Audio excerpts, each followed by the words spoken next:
My name is Kayla Bravo, and I got question 7 for this week's exam.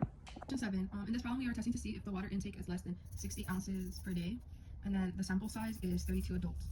So since we have our sample size, we can already conduct the degrees of freedom. So 32 minus 1 equals 31, and that's going to be our degrees of freedom.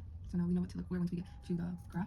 Okay, and then the alternate hypothesis tells us that it's going to be a left-tailed. Okay, and then another important piece of information that we're going to need is the test statistic, which is already handed to us, which would be negative 2.15. Okay, so because our alternative hypothesis says less than the left-tailed, this is a left-tailed test, and because our sample size is 32 degrees, our degrees of freedom is 31. So just in case that might help anybody.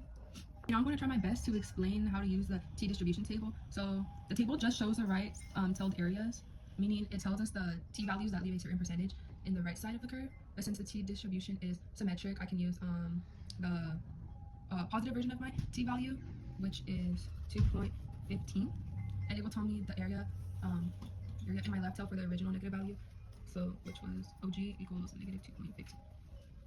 Okay, so now we need to look at 31 degrees of freedom.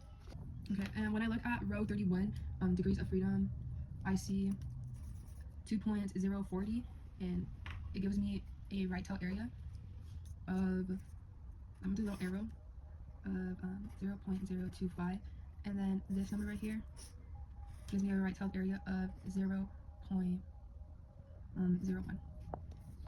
Okay, so my value of 2.15 falls between these two values. Okay, and then even though it's a left tail test, this works because I'm using the positive version of my t-value, and it matches the area of symmetry of the t-distribution. Okay, so the final answer would be answer A. The probability of observing the value of TL equals negative 2.15 or less than the null hypothesis is, or less if the null hypothesis is true between 0.11 and 0.25, which were the two variables that we had gotten from this. And